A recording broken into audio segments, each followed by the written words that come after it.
अभी ये जो हमने टॉपिक, पीछे लोग इतने दबके क्यों बैठे भैया? आइए नौटियाल साहब यहाँ बैठिए भाई, कहाँ गिरने जाएंगे? जरा सोचने, अगर अभय जी इधर हुए आप नीचे गिर जाएंगे, इधर बैठिए। ओके, तो ये जो टॉपिक है, ये आपके तीन, ये जो चैप्टर जो हम करा रहे थे, ये तीन सब टॉपिक्स का मिलकर के बना हुआ। कास्ट मूवमेंट जैसे जातिगत आंदोलन, दूसरा पीजेंट मूवमेंट जैसे कृषक आंदोलन, और तीसरा है आपके ट्रेड यूनियन मूवमेंट, मतलब जो आपके जो व्यापार संघ से जुड़े हुए आंदोलन।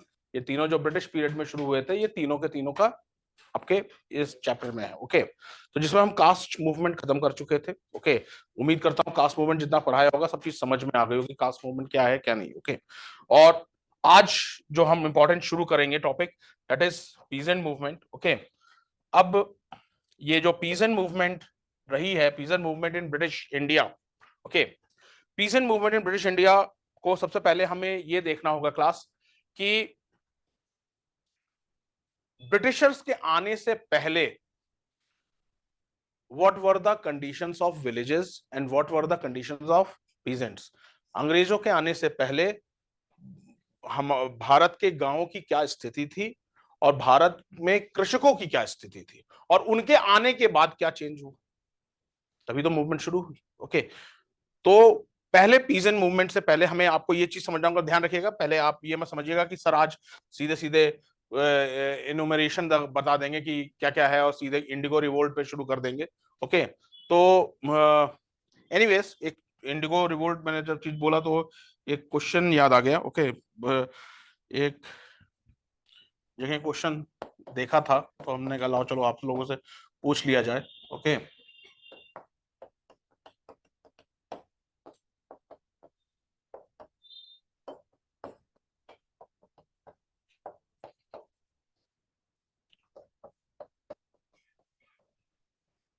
4 पावर्स हैं।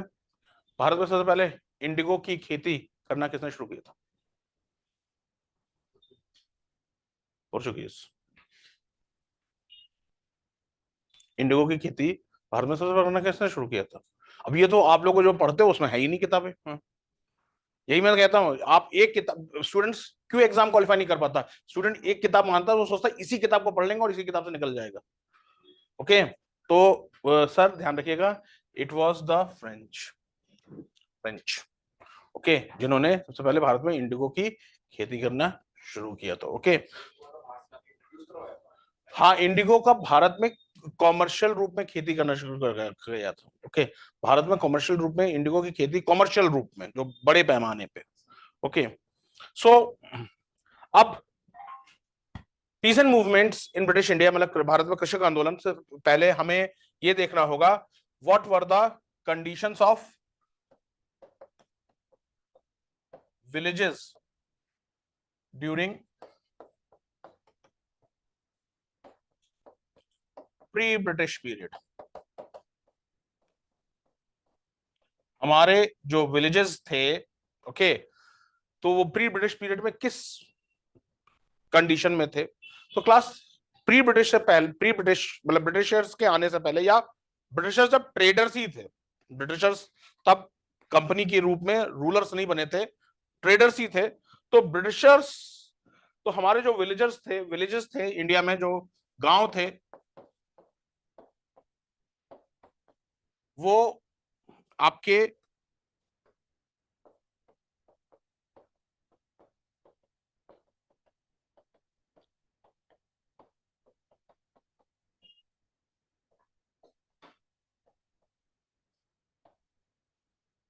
सेल्फ सफिशिएंट विलेज इकोनॉमी को रिप्रेजेंट करते थे। सेल्फ सफिशिएंट विलेज इकोनॉमी मतलब जो, हाँ, जो अगर ये सपोज हम एक विलेज का एक आउटलाइन बनाएं, ओके, तो सेल्फ सफिशिएंट विलेज इकोनॉमी का मतलब रहता था इस विलेज को ना किसी बाहर से कुछ चीजों की आवश्यकता है, और ना आपके एक तरीके से, मतलब बाहर बाहर का कोई ट्रेड इसमें नहीं आ सकता, और यहां का ट्रेड कोई बाहर नहीं जा सकता। मतलब ये जो सिस्टम था, दिस वाज, जो अभी किसी ने बोला था, क्लोज्ड इकोनॉमी, क्लोज्ड इकोनॉमी था। तो ब्रिटिशर्स के आने से पहले हमारे विलेजेस क्लोज्ड इकोनॉमी के थे। मतलब सेल्फ सफिशिएंट विलेज इकोनॉमी का मतलब ये मत समझिएगा कि बहुत अच्छी हुआ होता था, बहुत अच्छा हुआ होता था। Self sufficient village economy economy के हिसाब से निगेटिव एस्पेक्ट है, गलत है। ओके, आप सेल्फ सफिशिएंट विलेज इकोनॉमी किस तरीके से था, क्योंकि एक्चुअली क्यों था self sufficient village economy? Anybody in the class? Yes.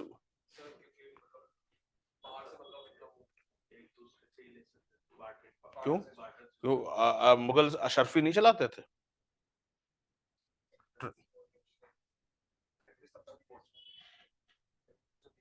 Agriculture based था। ओके।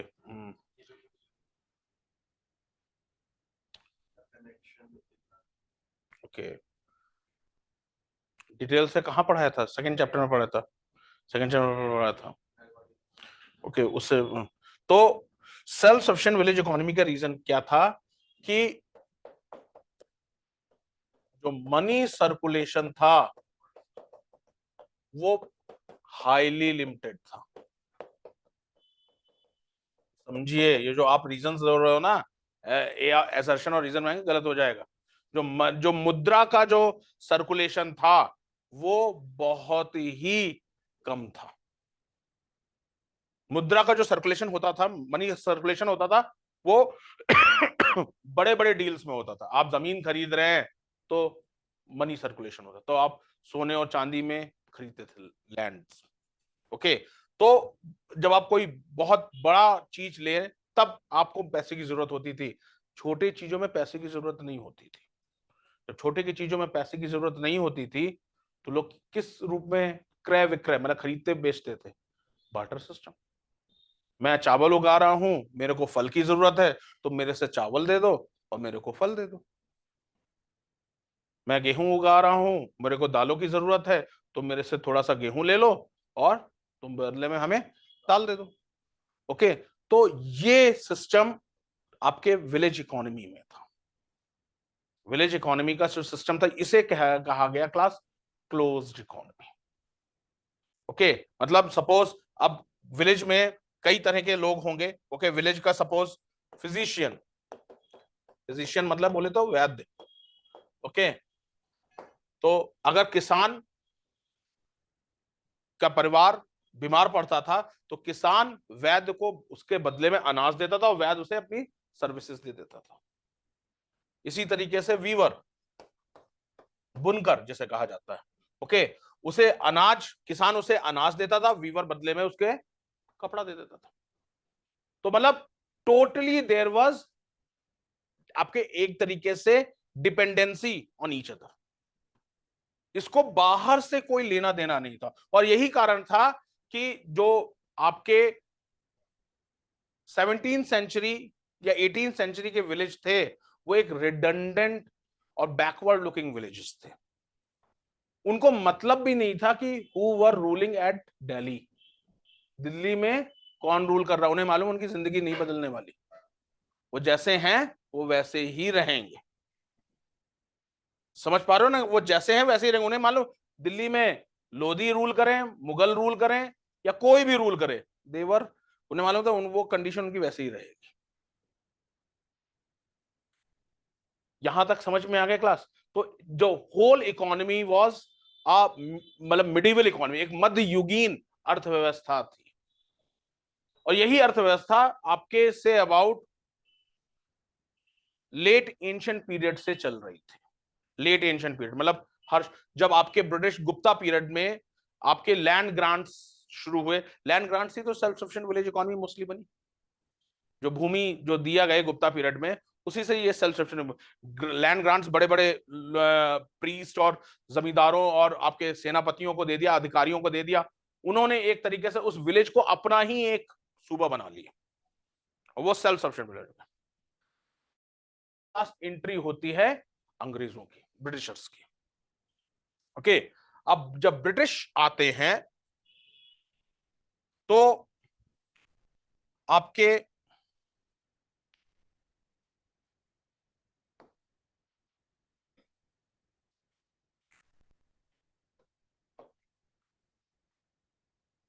जो ब्रिटिश थे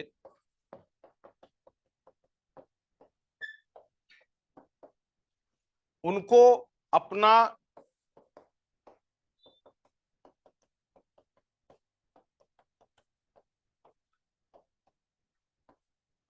एडमिनिस्ट्रेशन रन कराने के लिए क्या चाहिए था?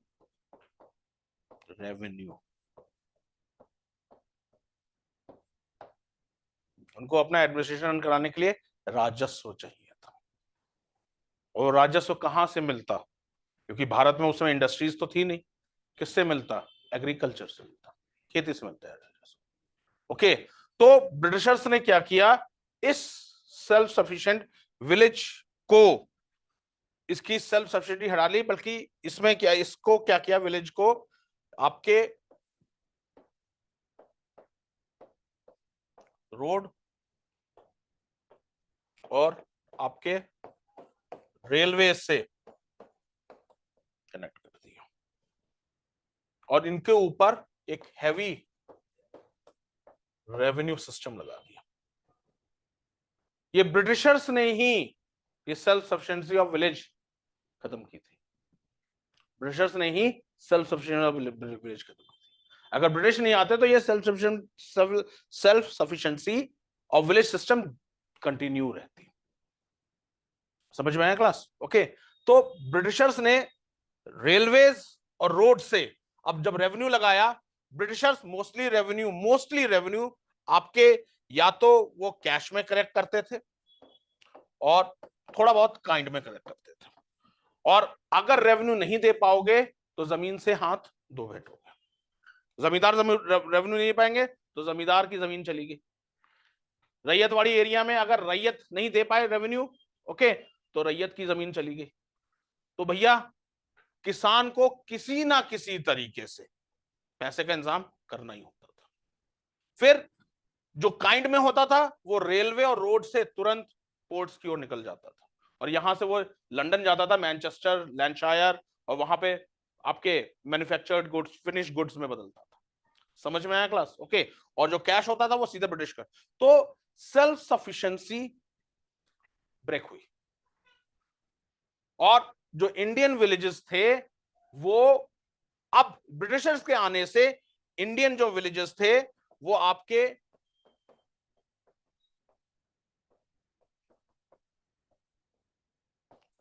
इंटरनेशनल मार्केट के लिए they started cropping for the they started doing agriculture for the international market. पहले जब self sufficient village market, self sufficient village economy थी तो फर्क भी नहीं पड़ता था कि कपास के दाम, कॉटन के दाम बढ़ रहे हैं या गेहूं के दाम बढ़ रहे हैं या गेहूं के दाम घट रहे हैं, सब विलेज में था। मतलब जब तक आप 8th 9th तक रहते हैं फर्क भी नहीं पड़ता कि फर्स्ट डिवीजन सेकंड डिवीजन, क्या फर्क पड़ता है। 10th में आपका थोड़ा सा स्कोप बढ़ता है क्योंकि आप एक नेशनल लेवल पे फाइट करते हैं। 12th में और स्कोप बढ़ता है and the moment you cross the 12th, जैसे ही आप 12th क्रॉस कर लेते हैं आप एक मतलब एक अलग एरिया में एंट्री कर जाते हैं जहां आप एक, आपको जो फाइट करनी है वो आपको अपने खुद के लिए फाइट करनी है। तो बस वही चीज समझ लीजिए, ब्रिटिशर्स ने इस विलेज को इंटरनेशनली कनेक्ट कर दिया था। नाउ दिस विलेज, ये जो विलेज था, ये जो गांव था, ये सारे अंतरराष्ट्रीय उतार चढ़ाव को झेलता था। इसका सबसे बेस्ट एग्जाम्पल आपके 1864 से लेकर के से अबाउट 1876 या 75 के बीच में आपके जो हुआ था Deccan rights. Okay, Deccan rights. Okay, अब इसका सबसे बेस्ट एग्जांपल कैसे था कि आपके जो डेक्कन इलाका था, जो पेनिनसुलर इंडिया था, जो आपके प्रायद्वीपीय भारत था, वहां पे कौन सा सिस्टम लगा था? वहां पे सिस्टम लगा था ryotwari. It was the most draconian, बड़ा खतरनाक सिस्टम था ryotwari system. Was the most draconian revenue system during the British period, most draconian British. Okay, so जब रैयतवाड़ी इन्होंने मतलब ब्रिटिशर्स ने वहां पे इंप्लीमेंट किया। और आपके अमेरिका में, यूएसए में सिविल वॉर छिड़ गई जब अब्राहम लिंकन प्रेसिडेंट बने। तब देखिए इंडिया किस तरीके से ब्रिटिशर्स के आने से अफेक्ट हुआ। अब्राहम लिंकन आपके अमेरिका में प्रेसिडेंट बने और अब्राहम लिंकन ने ऑल ओवर अमेरिका, यूएसए में स्लेवरी एबॉलिश कर दी। अमेरिका भी दो बड़े बड़े भागों में बांटा जाता है, जैसे इंडिया भागा जाता है ना, north India and south India. America भी दो में बांटा था, north USA and south USA. North USA was industrialised and south USA was agriculturist. जो नॉर्थ यूएसए था वो आपके औद्योगिक रूप में समृद्ध था, और दक्षिण जो यूएसए अमेरिका था वो आपके कृषि पे डिपेंडेंसी थी, उसकी कृषि पे डिपेंडेंसी थी। तो उसका असर क्या हुआ, जब गृह युद्ध साउथ वालों ने कह दिया, और यही रीजन था, ये सिविल वॉर ही था जिसको हमारे आगे चल के कॉन्स्टिट्यूशनल फोर फादर्स ने कहा कि we will not use the word federation in the constitution. उस दिन मेरे से भव्य ने क्वेश्चन पूछा था यही चीज कि हमारे फोर फादर्स ने क्यों नहीं word constitution of federation use किया। फेडरेशन संघवाद हमारे कॉन्स्टिट्यूशन में कहीं भी नहीं मेंशन है। फेडरेशन क्यों नहीं मेंशन है? अमेरिका सिविल वॉर, अमेरिका के साउथ के स्टेट्स ने कहा भाई, साउथ जब नॉर्थ आपके नॉर्थ अमेरिका ने ये डिसाइड किया कि हम स्लेवरी को एबॉलिश कर देंगे, साउथ का पूरी इकोनॉमी स्लेवरी पे ही चलती थी। वो अफ्रीका से सस्ते में स्लेव लाते थे, बस उनको स्लेव को सिर्फ शेल्टर, खाना पीना और कपड़े देने होते थे, और वो उम्र भर फ्री में सर्विस करते थे। तो मतलब उनको कोई मंथली पैसा नहीं देना होता था। अब जब स्लेवरी अब्राहम लिंकन ने अबॉलिश की, तो मतलब जो साउथ के जो स्टेट्स रहे थे उनको पैसा देना पड़ता स्लेव्स के लिए, उनके पास पूरी इकोनॉमी शटर हो जाती। उन्होंने कहा हमारा और आपका फेडरेशन ही तो था। फेडरेशन मतलब एग्रीमेंट। फेडरेशन वर्ड कहां से आया? फीडस से आया। फीडस का मतलब क्या होता है? समझौता, एग्रीमेंट। हमने एग्रीमेंट ही तो किया, हम एग्रीमेंट तोड़ लेते हैं। हम United States of South America, USSA बनाएंगे। और अब्राहम लिंकन ने इसके लिए साउथ के ऊपर अटैक किया, और यहां शुरू हो गया सिविल वॉर। और जब ये सब चीज चल रही थी, वर्ल्ड में सिर्फ 3 ही कॉटन प्रोड्यूसर मेजर या एक्सपोर्टर कंट्रीज थी। 3 कंट्रीज थी। वन सबसे the largest country was USA, the second was Egypt, and third was India. जब अमेरिका में सिविल वॉर शुरू हुआ तो क्या हुआ? डेफिनेटली कॉटन का प्रोडक्शन हैम्पर हो गया। तो अमेरिका तो कॉटन सप्लाई नहीं कर पा रहा था, तो वर्ल्ड में सिर्फ 2 ही कंट्री सप्लाई कर रही थी वर्ल्ड में कॉटन को, इंडिया और इजिप्ट। और इससे क्या हुआ? जो डिमांड उतनी ही थी, सप्लाई कम हो गई, प्राइसेस बढ़ गए। जब अंग्रेजों ने देखा प्राइसेस बढ़ गए, रैयत वाली सिस्टम में किसानों को बहुत अच्छा प्राइसेस मिल रहे हैं, उन्होंने अपना लगान भी 50% के ऊपर कर दी। 60%, जितना होगा 60%। ठीक है, जब किसान को फायदा हो रहा था किसान दे रहे थे। बट जब सिविल वॉर खत्म हुआ, ओके, अमेरिका ने अपना ट्रेड रिज्यूम किया, तो सब जब सप्लाई एकदम से आई, जब सप्लाई ज्यादा हो गई तो डेफिनेटली क्या होगा? प्राइस घट गए। पर ब्रिटिशर्स ने अपना लगान कम नहीं किया। इससे क्या हुआ कि लोगों के पास जब दाम ही नहीं मिल रहे हैं, ओके, और लगान उतना ज्यादा देना है, लोगों ने साहूकारों से लोन लेना शुरू किया, और साहूकारों ने उनको एक्सप्लॉइट करना शुरू किया। एपिसोड था कालू राम से हुआ था, मैं I will let you know the things, each and every, पूरी स्टोरी बताऊंगा। ओके, तो वहां से एक्सप्लॉइट करना शुरू, तो वहां के लोगों ने, जो पीजेंट्स थे, उन्होंने साहूकार और जो मनी लेंडर्स थे, ओके, उन सबके घर, उनके जो दस्तावेज, बही खाते सब बर्न कर दिए थे। हालत ये आ गई थी कि ब्रिटिश आर्मी को बुलाना पड़ गया था इंटरवीन करने के लिए। ओके, फिर डेक्कन एग्रीकल्चर रिलीफ एक्ट पास किया गया। ओके, डेक्कन के एग्रीकल्चर, तो मतलब ब्रिटिशर्स के आने से एक अमेरिका में इवेंट हुआ, उसका असर कहां हुआ? इंडिया। तो जो सेल्फ सफिशिएंट विलेज इकोनॉमी थी वो डिस्ट्रॉय हो चुकी थी। समझ में आ गया ना क्लास? समझ में आ गया? ओके, कोई डाउट तो नहीं ना? ओके, फिर सेकेंडली आपके जो दूसरा सिस्टम था ब्रिटिशर्स ने हमारे यहाँ 3 सिस्टम्स रेवेन्यू सिस्टम लगाए थे। हाँ,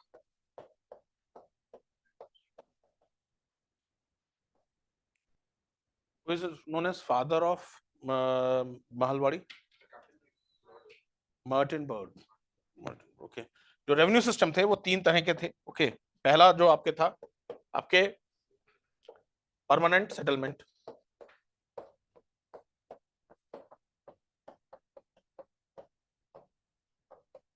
दूसरा था आपके रैयतवाड़ी, और तीसरा था आपके महलवाड़ी। इनमें से ये 2 सिस्टम जो थे सबसे कठोर थे, हार्श थे। ओके, जमींदार अगर सही समय पे लगान ना दे पाए तो जमींदार की जमींदारी गई, नया जमींदार अपॉइंट हो जाएगा। रैयत, हाँ, रैयतवाड़ी में अगर रैयत, एक किसान समय पे लगान ना दे पाए, उसकी जमीन गई, उसकी जमीन नीलाम हो जाएगी और नया हो जाएगा। ओके, तो ये 2 सबसे हार्श थे। महलवाड़ी में तो पूरा एक कुनबा देता था, टैक्स देता था। ओके, तो परमानेंट सेटलमेंट। अब इन परमानेंट सेटलमेंट के डिस्प्यूट्स को ध्यान में रखते हुए ब्रिटिशर्स ने आपके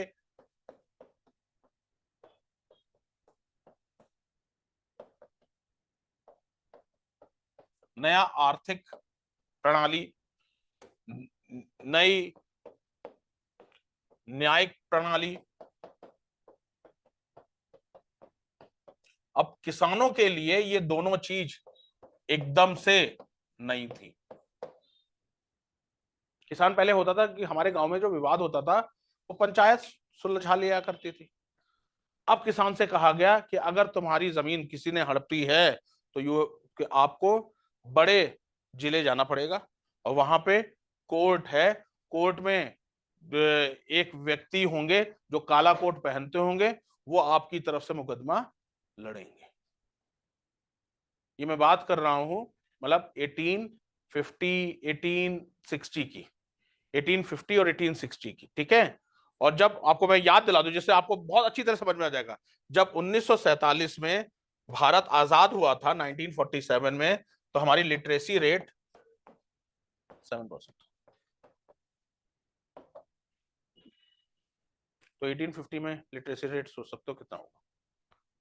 किसान बेचारा समझ ही नहीं पाता था ये क्या, ये अंग्रेज आए हैं, कौन सा इन्होंने कानून लगा दिया। मतलब अगर जमींदार हमारी जमीन पे हड़प लेता, क्योंकि जमींदारों को अंग्रेजों की शह होती थी, तो जमींदार अगर हमारी जमीन हड़प लेता है तो हमें उसके लिए पंचायत कुछ नहीं कर सकती है, हमें कोर्ट जाना होगा, और वकील हमारा मुकदमा लड़ने के लिए हमसे पैसा मांगेगा। अब जमींदार पूरा संसाधन युक्त, उसके पास फुल रिसोर्सेस होते थे, पैसा, मनी, ब्रिटिश का सपोर्ट, वो अच्छे से अच्छा वकील करता था और कहीं ना कहीं केस जीत जाता था। द होल विलेज, पूरा गांव एक्सप्लॉइटेड। और जब इस एक्सप्लॉइटेशन या शोषण, जिसे हिंदी में शोषण कहा जाता है, इंग्लिश में एक्सप्लॉइटेशन कहा जाता है, एक्सप्लॉइटेशन या शोषण के जो लिमिट क्रॉस हो गई तो क्या हुआ, रिवोल्ट्स, पीजेंट रिवोल्ट्स। समझ में आया क्लास? तो पीजेंट रिवोल्ट्स के पीछे इनहेरेंट ब्रिटिश रूल का हुआ। ओके, तो आज का जो पहला टॉपिक हम लोग उठाएंगे, reasons behind the peasant revolt. Okay, आपके यूपीएससी प्रीलिम्स का भी आ जाता है, स्टेटमेंट वाले क्वेश्चंस आ जाएंगे, एनालिटिकल क्वेश्चन आएंगे, मेंस में तो बनता ही बनता है ये टॉपिक, पीसीएस के प्री, पीसीएस का मेंस। ओके, फिर उसके बाद हम एक एक करके रिवोल्ट डिस्कस करेंगे। ओके, हेडिंग डालिए class, peasant revolts, reasons behind the peasant revolts, reason behind the peasant revolt.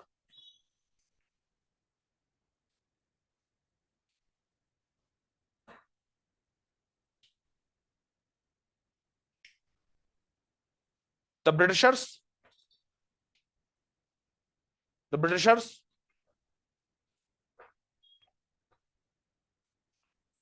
established the rule in India. The Britishers established the rule in India. established the rule in India and started the exploitation, started the exploitation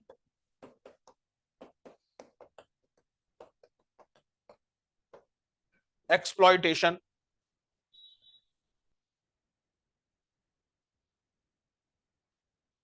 exploitation of the Indian colony, exploitation of the Indian colony. The colonialism brought the colonialism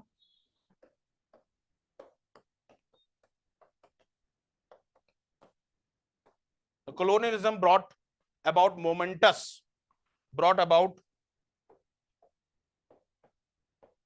मतलब great, बड़ा, भारी, momentous social and economic transformation, momentous social and economic transformation during which centuries old social and economic relationship, centuries old social and economic relationship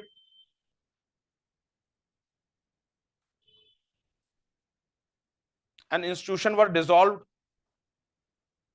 relationship and institutions were dissolved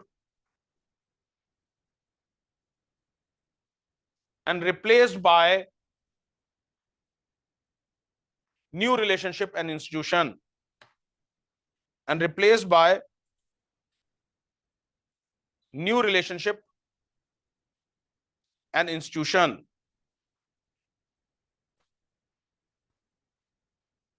Full stop. Colonial economic policies colonial economic policies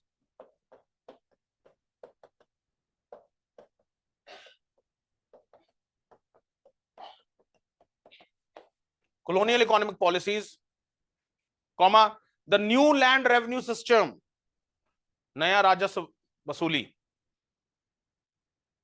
new land revenue system, the colonial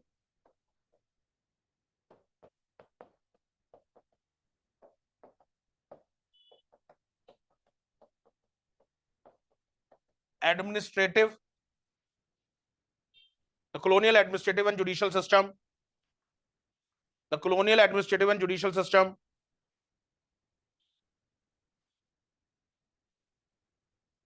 and the ruin of handicraft and a ruin, RUIN, ruin of handicraft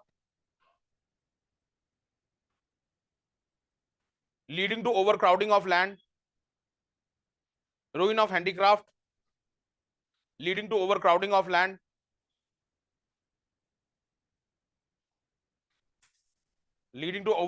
land, transformed the agrarian structure, transformed the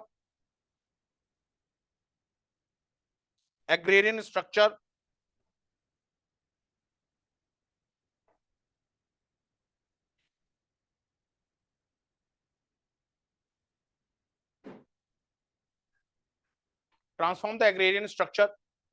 and impoverished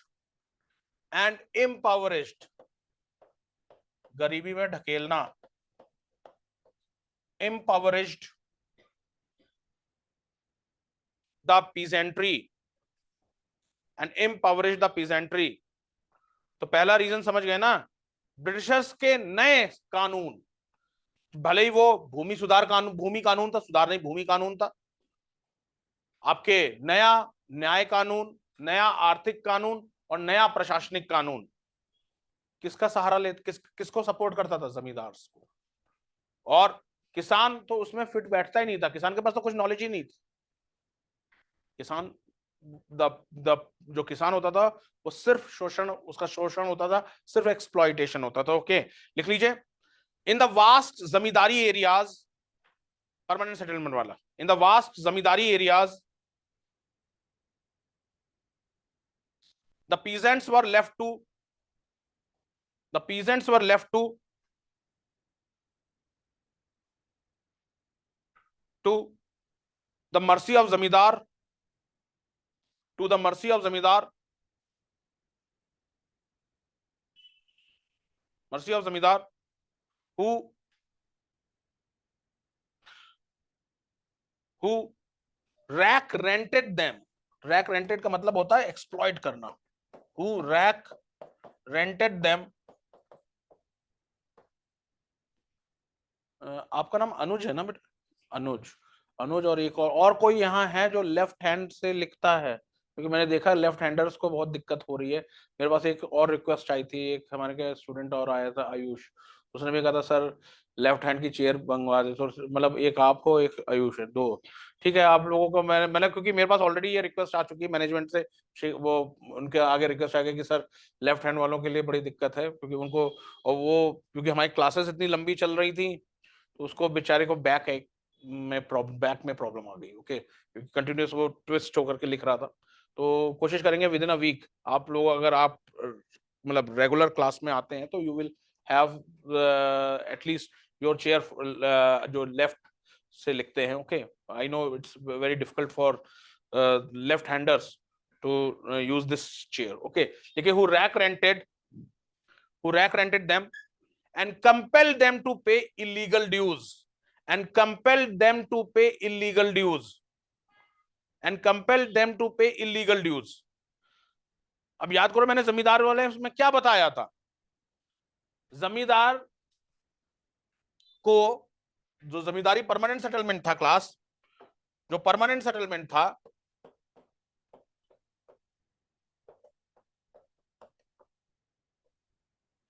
जो permanent settlement था उसमें आपके जमींदार का percentage कितना था? हाँ भाई, जमींदार का परसेंटेज कितना था?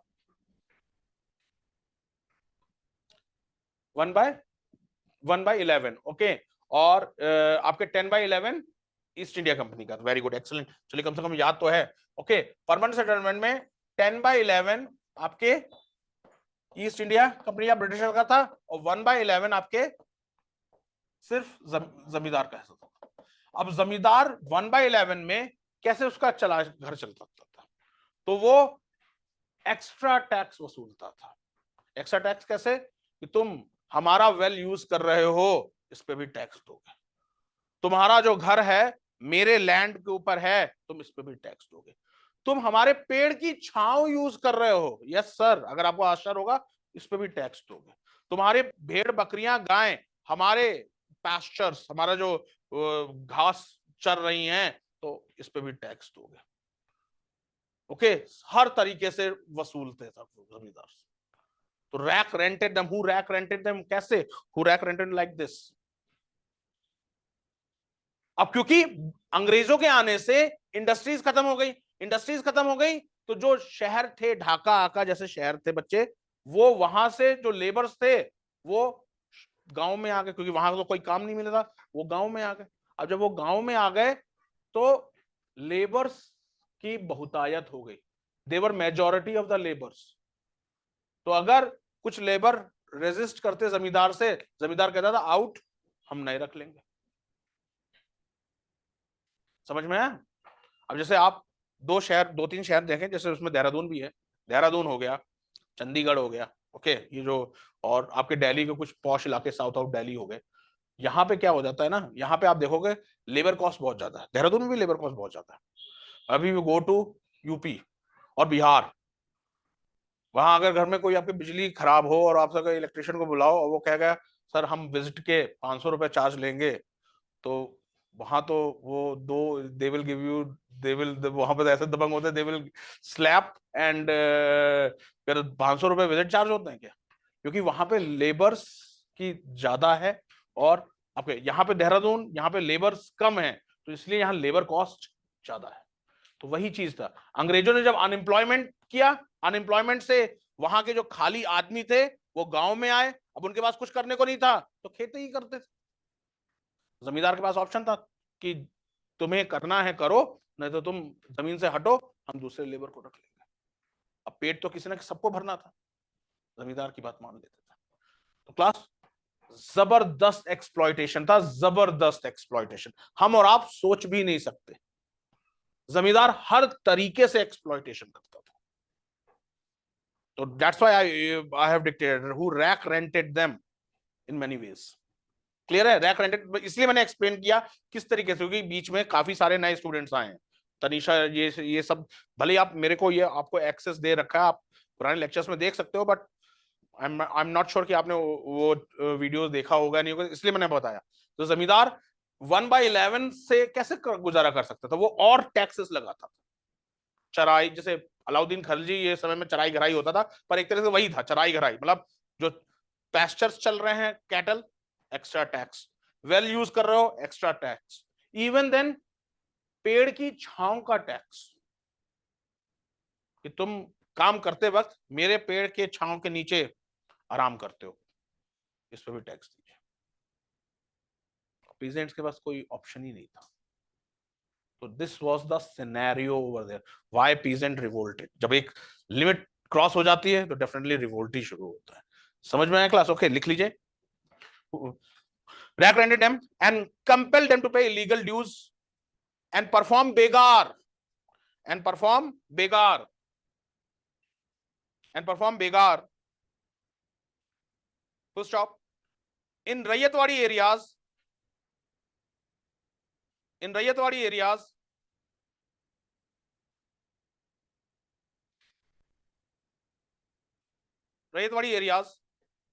the government itself levied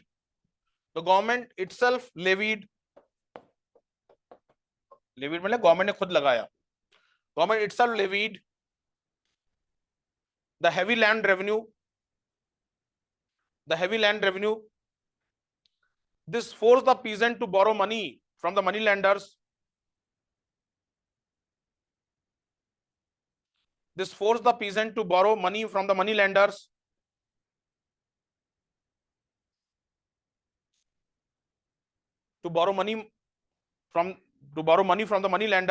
अब इतना लैंड रेवेन्यू था कि फसल की उपज से निकल ही नहीं सकता था, money from the money landers. अब साहूकार क्या करते थे? यहाँ किस किसने पुरानी मूवीज में मदर इंडिया देखी है? किसी ने देखी है? कोई हाथ खड़ा करे। हैं? हाँ देखी है एक, और किसी ने नहीं देखी है? ओके, कोई ओल्ड बॉलीवुड मूवीज नहीं देखता। ओके, सब शाहरुख खान पठान है। तो कभी आप पुरानी बॉलीवुड मूवी जिसमें प्रेम चोपड़ा या अदर टाइप के जो विलेंस होते थे वो गांव के साहूकार बनते थे। ओके, बड़ी ही क्रूअल और बहुत ही कहते नहीं है कुटिलता से हंसते थे। वो क्या करते थे? हाँ, वो किसानों से, जब किसान उनसे उधार लेते थे, सादे कागज में अंगूठा लगवा लेते थे। किसान पढ़ा लिखा तो होता नहीं था, सादे कागज में अंगूठा लगा लेते थे, और किसान अपने उम्र भर वो कर्ज चुकाता रहता था। इतना कर्ज होता था कि वो खत्म भी हो जाता था, उसके बाद उसके बच्चे चुकाते थे। किसी को मालूम ही नहीं चीज थी।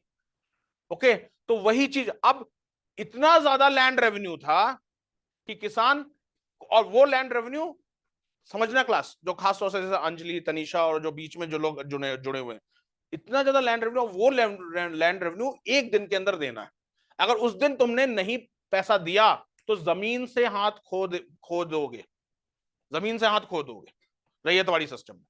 तो किसान, अब सपोज उसे लगा कि आज हम फसल बेचेंगे तो हमारे पास 2 दिन बाद पैसा आएगा, पर हमें तो कल ही जमा करना है, तो क्या करेगा? कहना पैसा बाद में आएगा, पहले हम साहूकार से उधार लेकर के लगान दे देते हैं। और एक बार साहूकार के आपने उधार ले लिया, फिर साहूकार आपसे बहुत ज्यादा वसूलता था। और यही रीजन, अब मैं उस सिनेरियो को 1960s के सिनेरियो से कनेक्ट कर रहा हूं। यही रीजन था कि इंदिरा गांधी ने ग्रीन रेवोल्यूशन को इंट्रोड्यूस करने से पहले बैंकिंग का नेशनलाइजेशन किया था। समझो क्लास, उस समय दिक्कतें आ रही थी किसानों को, चीजों को लेने के लिए साहूकार से लोन लेना पड़ता था। अब 1969 में इंदिरा गांधी ने क्यों बैंकों का राष्ट्रीयकरण किया था? क्योंकि ग्रीन रेवोल्यूशन के लिए 3 चीजें बहुत बेसिक्स चाहिए।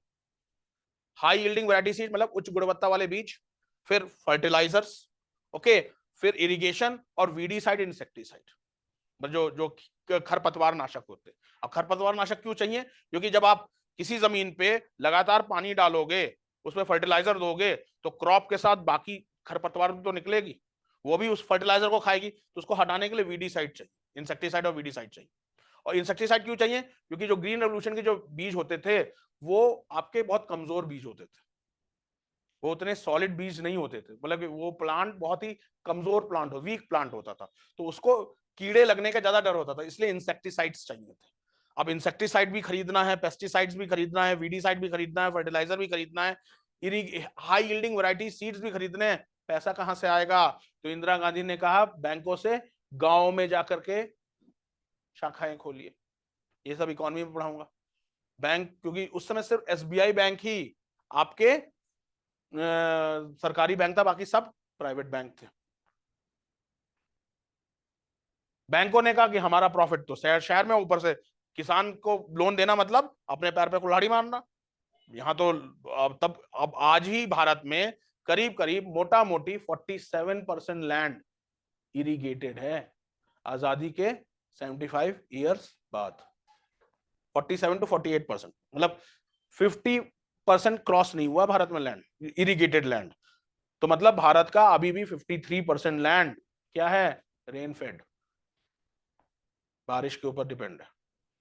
भारत में सिर्फ 47% लैंड ही इरिगेटेड लैंड है, 47 to 48। इंडिया बुक देख लेना या मतलब इकोनॉमिक सर्वे देख लेना, आपको मालूम चल जाएगा। 48 49, मतलब मोटा मोटी ये ध्यान रखो कितना परसेंट है, 50 भी नहीं क्रॉस हुआ भारत में लैंड इरिगेटेड में। तो 51-52% लैंड रेन फेड है, और रेन फेड में तो मानसून कभी अच्छा है कभी खराब है। अब मानसून खराब है तो किसान अपना जो लोन लिया वो चुका ही नहीं पाएगा। तो इंदिरा गांधी ने कहा बैंकों को, बैंक जब मान नहीं रहे थे, उन्होंने रातों रात 1969 में, जुलाई 1969 में 14 बैंकों का राष्ट्रीयकरण कर दिया। समझ रहे हो? अब आपको मैं उस समय की सिचुएशन को 1960, ताकि वो आपको रिलेट कर सको क्यों किया इंदिरा गांधी ने नेशनलाइजेशन। ओके, उसके बाद कौन सा फेमस केस हुआ था? Bank nationalisation case was better known as Rustom ji Cavas ji versus union of India. Okay, अब उसमें जब पढ़ाऊंगा तो उसमें ये चीज पढ़ाऊंगा कि किस तरीके से उसमें पॉलिटी आ गई थी।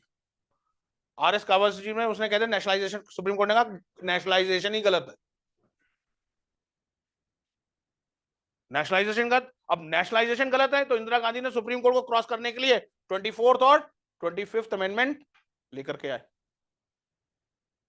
और 24th और 25th अमेंडमेंट किसमें चैलेंज हुए? केशवानंदा भारती केस। मैं आपको जब कभी पढ़ाऊंगा तो ग्रीन रेवोल्यूशन को पॉलिटी से केशवानंदा भारती कैसे कनेक्ट करूंगा। ग्रीन रेवोल्यूशन को सक्सेसफुल बनाने के लिए बैंकों का नेशनलाइजेशन हुआ।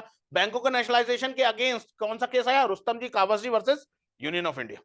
और इसे बैंक नेशनलाइजेशन केस भी कहता है, शॉर्ट फॉर्म में बैंक नेशनलाइजेशन केस कहते हैं, पर रियल केस का नाम था Rustam ji Cavas ji versus union of India. अब रुस्तम जी कावस जी को, जब इसमें रुस्तम जी कावस जी के साथ दो निर्णय आए, एक तो बैंक नेशनलाइजेशन को सुप्रीम कोर्ट ने गलत मान लिया, दूसरा इंदिरा गांधी ने कहा था प्रीवी पर्सेस जो किंग्स को मिलते हैं वो मना कर दिया था, तो सुप्रीम कोर्ट ने वो भी इंदिरा गांधी के अगेंस्ट केस दे दिया।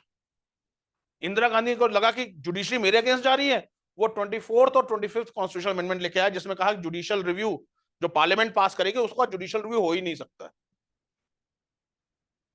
लोग आज कहते हैं कि आज हो रहा है, तो वो तो बोले वो ओपनली चैलेंज करके जुडिशियल रिव्यू हो ही नहीं सकता। फिर 24th और 25th अमेंडमेंट किस केस में चैलेंज हुए? केशवानंदा भारती के, जिसमें डॉक्ट्राइन ऑफ बेसिक फीचर, मूल ढांचे का सिद्धांत का कॉन्सेप्ट आया।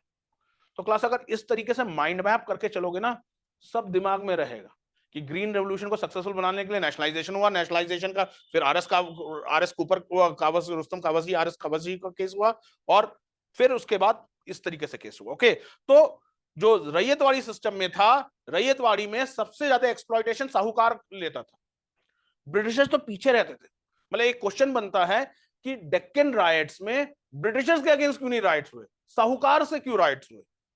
ब्रिटिशर्स ने तो बाद में लॉ एंड ऑर्डर के लिए मिलिट्री बुलाई, रीजन क्या था? वहां पे साहूकार एक्सप्लॉइट करता था। ब्रिटिशर्स ने इतना हैवी लगान लगा दिया था, वो लगान पूरा ही नहीं हो सकता था, साहूकार से लोन लेना पड़ता था। समझ में आ रहा है ना क्लास? ओके, लिख लीजिए। Money from the money landers, gradually over large areas, gradually over large areas the actual cultivators were reduced over large areas. The actual cultivators were reduced to the status of tenants at will.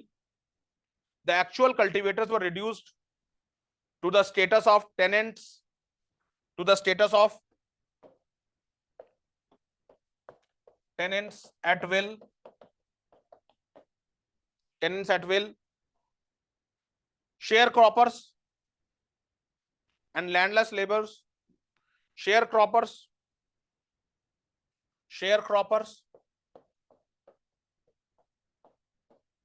and landless laborers, while their land, crops, cattles, land, crops, cattles passed into the hands of landlords,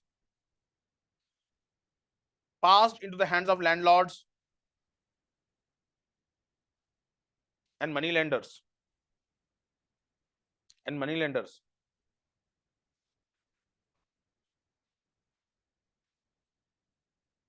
To stop. When the peasants, next paragraph, when the peasants could take it no longer, they resisted against the oppression and exploitation. They resisted against the oppression and exploitation. They resisted against the oppression and exploitation.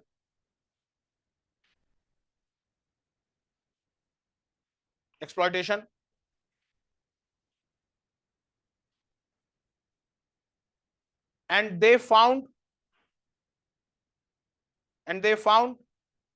that their immediate exploiter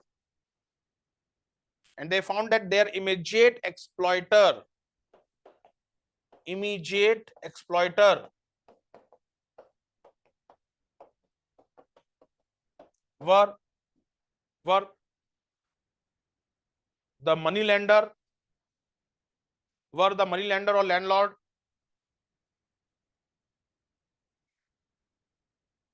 Were the money lender and landlord, but they failed to understand that the real culprit were the Britishers. समझ पा रहे हैं? But they failed to understand the real culprit were the Britishers.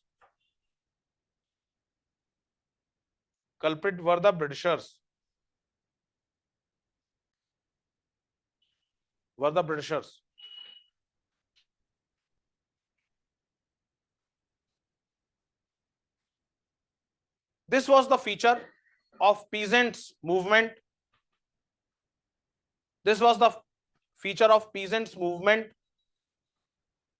Of mid 19th century to late 19th century. मध्य 19वीं शताब्दी से आखिरी 19वीं शताब्दी तक. This was the feature of peasant movements of mid 19th century to late 19th century, as they failed to understand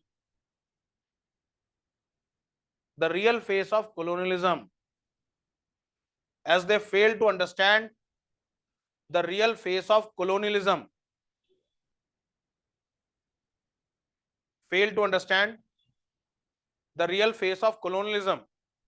समझिएगा कि मतलब अंग्रेज के जो एक्सप्लॉइटेशन करते थे, अंग्रेज किसको मोहरा बनाते थे?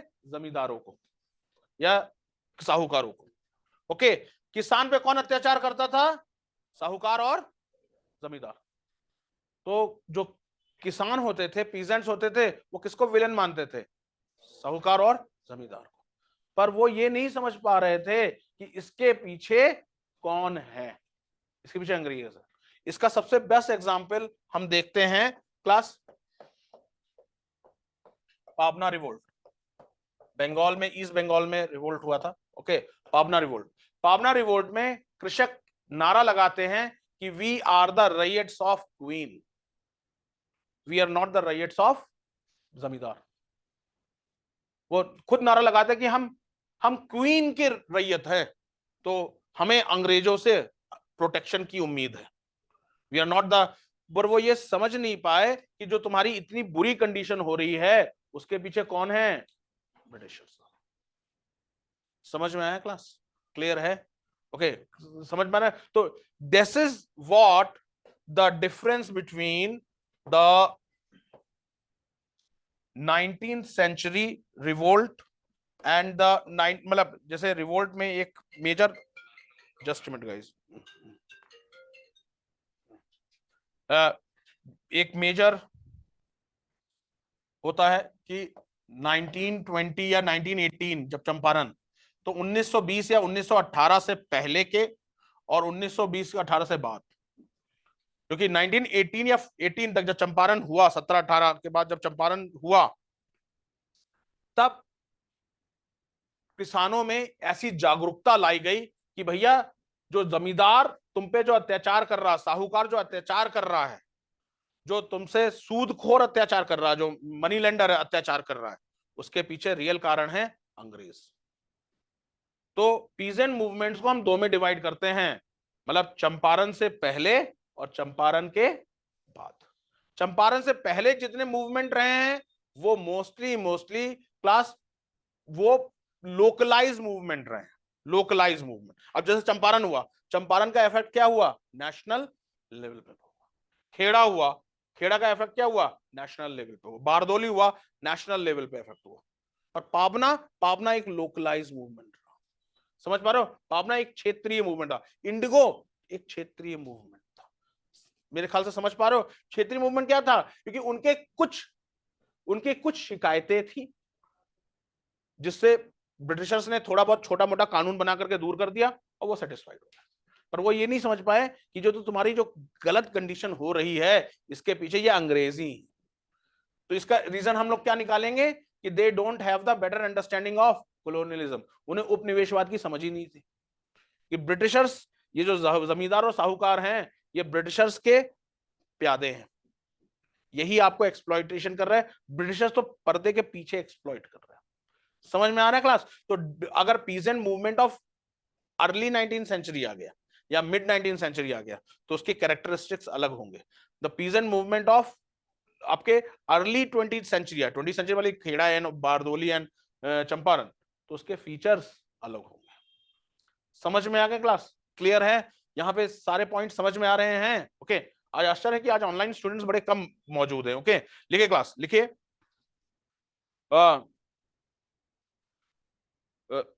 वैभवी क्या बोल रहे थे? अच्छा, हाँ, कोलोनियलिज्म। ओके, लिखिए class. 10 most of the peasant movement of mid and late 19th century, most of the peasant movement of mid and late 19th century were localized in character, were localized in character. They had in character.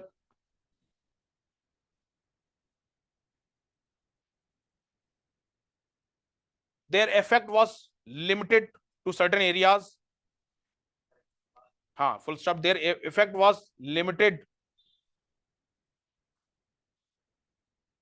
to certain areas. The peasants of early movements, the peasants of early movements had specific grievances. The peasants of early movement had specific grievances, and when Britishers addressed those grievances मतलब शिकायतें, and when Britishers addressed those grievances, those grievances.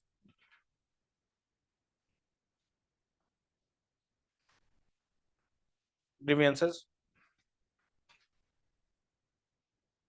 The revolt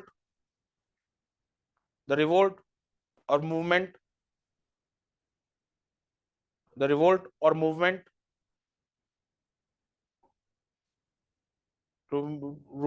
petered out, petered, petered मतलब उसकी हवा निकल जानी, revolt और movement petered out, petered out.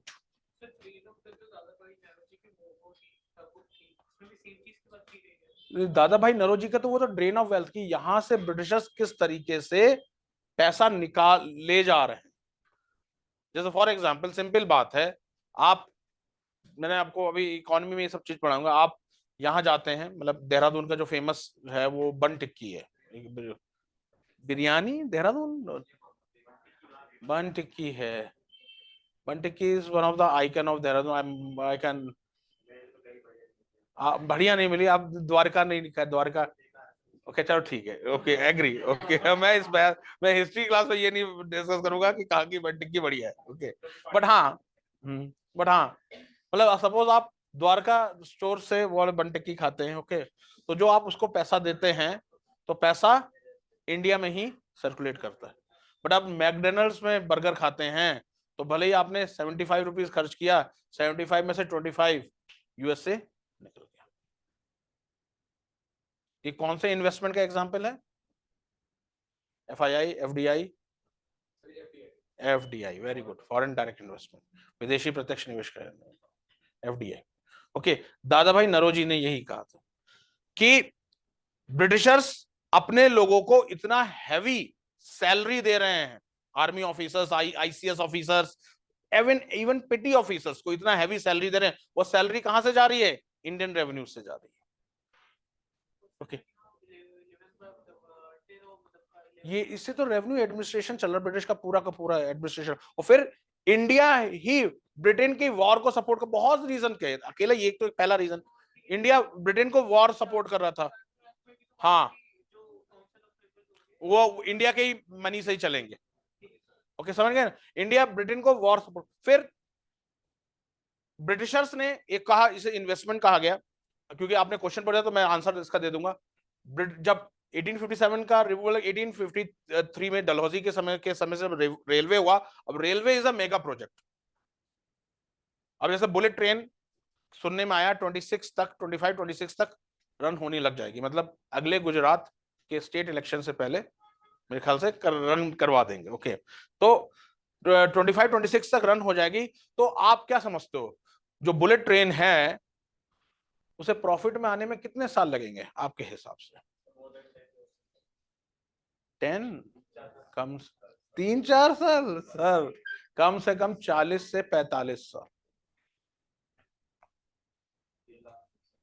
Tehri में, अपने ही प्रदेश का एग्जाम, टिहरी डैम में अभी भी ना, जो टिहरी डैम में जो उत्तराखंड गवर्नमेंट है वो आपको उत्तर प्रदेश को भी पैसा दे रही है, ओके, और सेंटर को भी पैसा दे रही है।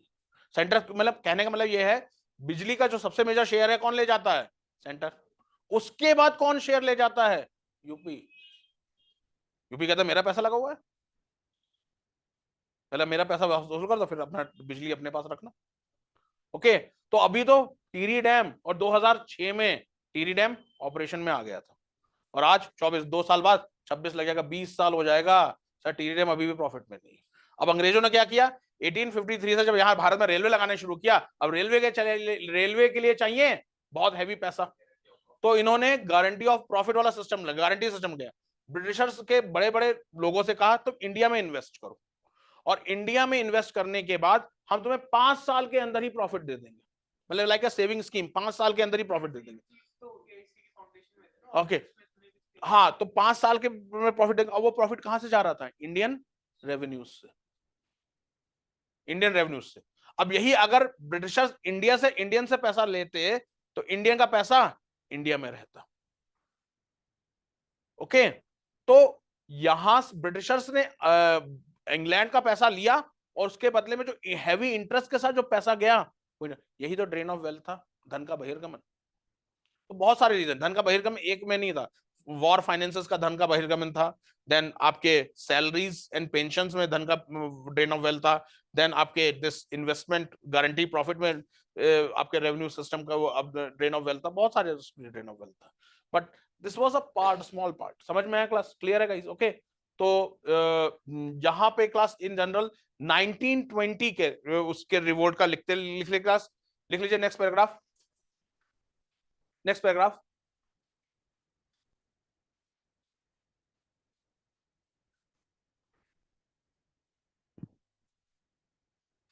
After Champaran Satyagraha, after Champaran Satyagraha of 1917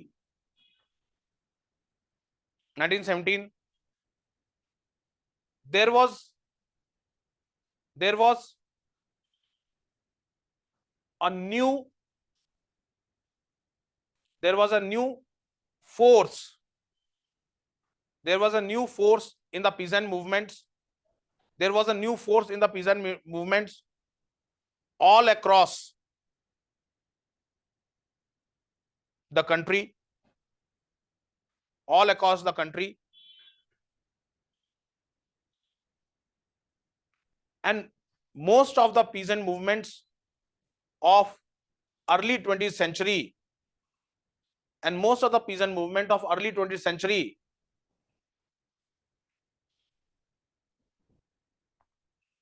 were different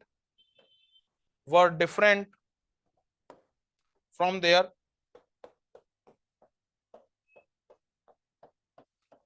predecessors, were different from their predecessors मतलब पूर्ववर्ती, predecessors.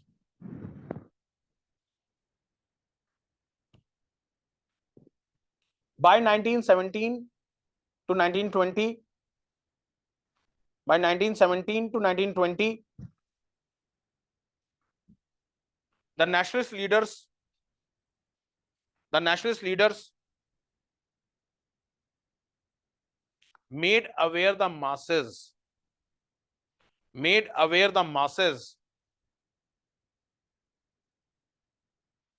the real nature of British rule, made aware the masses the real nature of British rule,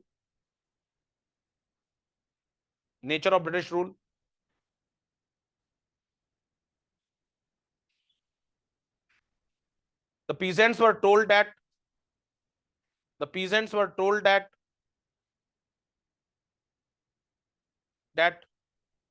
their poor conditions were due to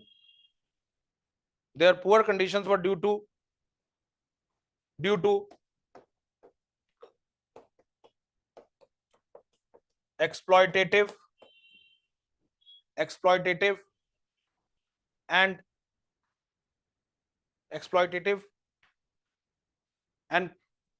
colonized policies of British, colonial policy लिख लीजिए, not colonized, colonial policies of British. Thus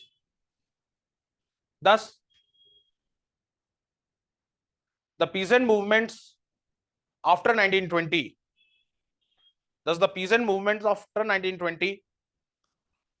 had a better understanding of colonialism. Thus the peasant movement after 1920 had a better understanding of colonialism.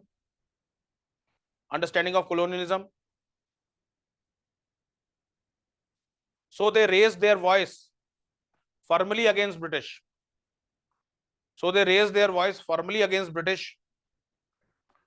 Of colonialism. इससे पहले वाले क्या था, उनको समझ ही नहीं थी colonialism क्या होता है।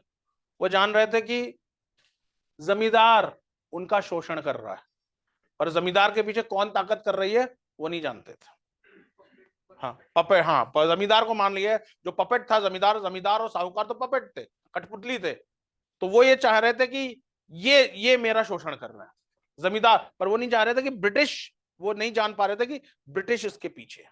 पर 1920 तक इसको दूसरे एंगल से कह सकते हैं कि 1920 तक पीजेंट मूवमेंट इतनी मैच्योर हो गई थी कि वो समझ गई थी कि उनके रियल जो दुख दर्द हैं उसके पीछे अंग्रेज ही कारण।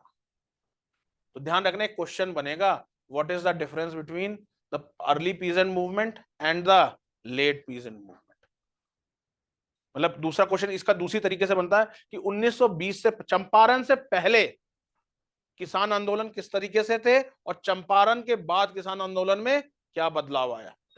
तो चंपारण के बाद जितने किसान आंदोलन आप देख लो, मतलब मोस्टली, इक्का दुक्का है छोटे लेवल के भी, पर मोस्टली जितने किसान आंदोलन हैं उनका असर जो पड़ा है वो पैन इंडिया पड़ा, पूरे भारत में पड़ा। समझ में आया क्लास? ओके, लिख लीजिए। मैं क्या लाइन बोल रहा था? Of colonialism, full stop, full stop. 10 the peasant movement of 1920 after 1920s, thus the peasant movement of after 1920s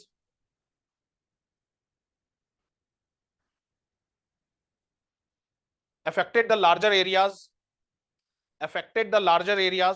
1920s affected the larger areas, they were more widespread,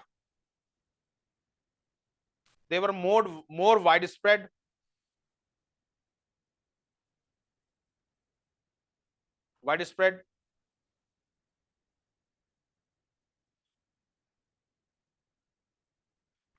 even the British administration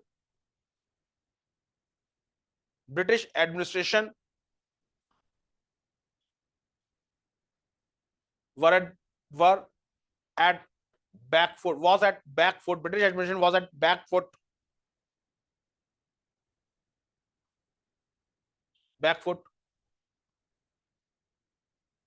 in many of the 1920s peasant movement, were at back foot in many of the 1920s peasant movement. समझ में आ गया class? Okay, तो ये peasant movement का introduction मतलब reason था। इससे ज्यादा रीजन लिखने की जरूरत नहीं है। बाकी तो अगर कोई इंडिविजुअल है, कल से शुरू करेंगे इंडिविजुअल पीजेंट मूवमेंट। पहला मूवमेंट क्या होगा क्लास? ओके, पहला मूवमेंट होगा इंडिगो। ओके, इंडिगो मूवमेंट, कल से हम इंडिगो मूवमेंट के साथ शुरू करेंगे। ठीक है गाइस?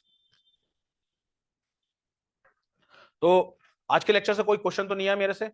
देखिए क्लास, आज का लेक्चर मेंस के हिसाब से बड़ा इंपॉर्टेंट है। ओके, मेंस का क्रक्स है आज का लेक्चर। प्रीलिम्स का क्वेश्चन भी बनेगा, स्टेटमेंट वाला क्वेश्चन बन सकता है, आपके एनालिटिकल क्वेश्चन बन सकता है, या आपके यूपीएससी में प्रीलिम्स के एनालिटिकल क्वेश्चन में बना पूछा जा सकता है। पर ये वैसे है मेंस, चाहे वो उत्तराखंड पीसीएस हो, चाहे वो आईएएस का हो, चाहे दोनों में है ये मेंस। उत्तराखंड पीसीएस में 20 वर्ड में आ सकता है, 50 वर्ड में आ सकता है, 125 वर्ड में आ सकता है। क्लियर है गाइस? ओके, ठीक है।